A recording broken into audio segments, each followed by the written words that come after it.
Excellencies, ladies and gentlemen, the fate of civilization resides in the decisions we make here in Glasgow.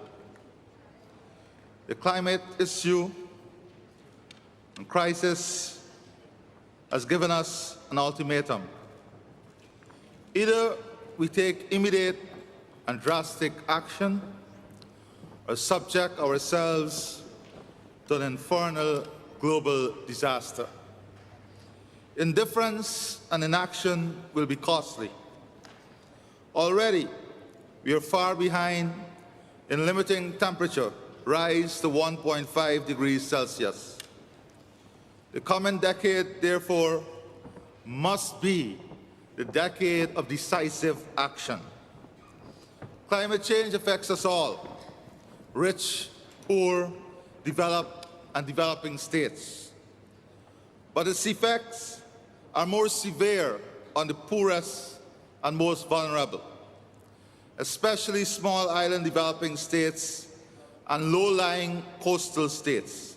For us, it is a question of survival.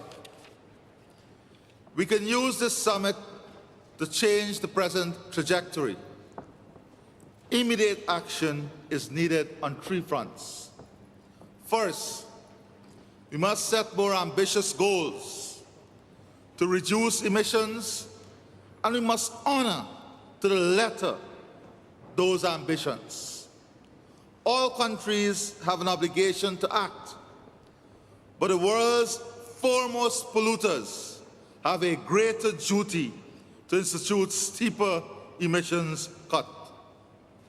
Second, the pledge of US $100 billion per annum, made 1 decade ago, to support climate action must be met.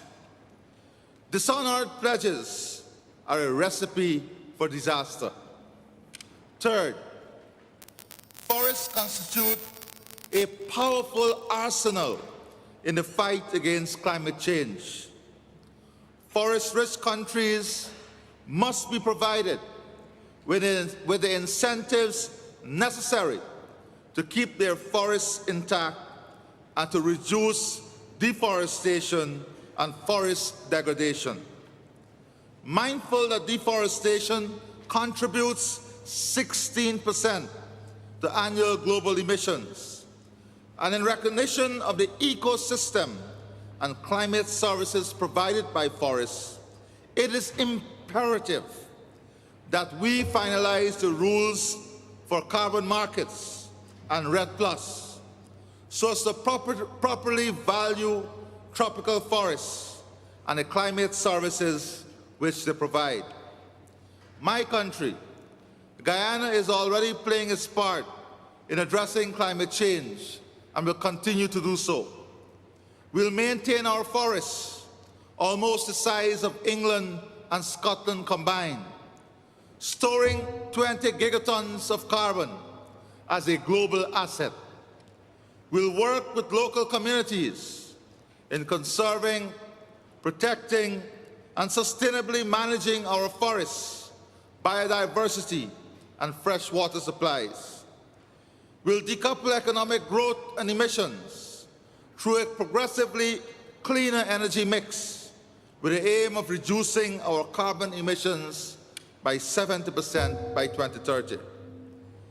We'll invest in low-carbon opportunities for jobs, ecosystem services, social inclusion through an expanded low-carbon development strategy. We are at a historic moment in our civilization. History must not judge us as having only counted our losses.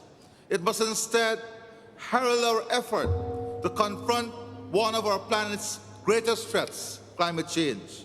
In this regard, Guyana is prepared to work with the international community for collective action.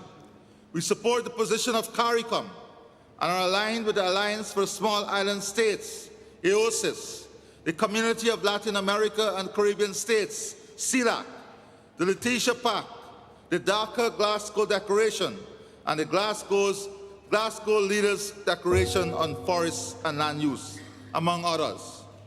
Though we recently became an oil producer, we support the removal of subsidies from fossil fuel production and advocate a strong global carbon price. Let future generations say, when it mattered the most, we made a difference. I thank you. Thank you, Your Excellency.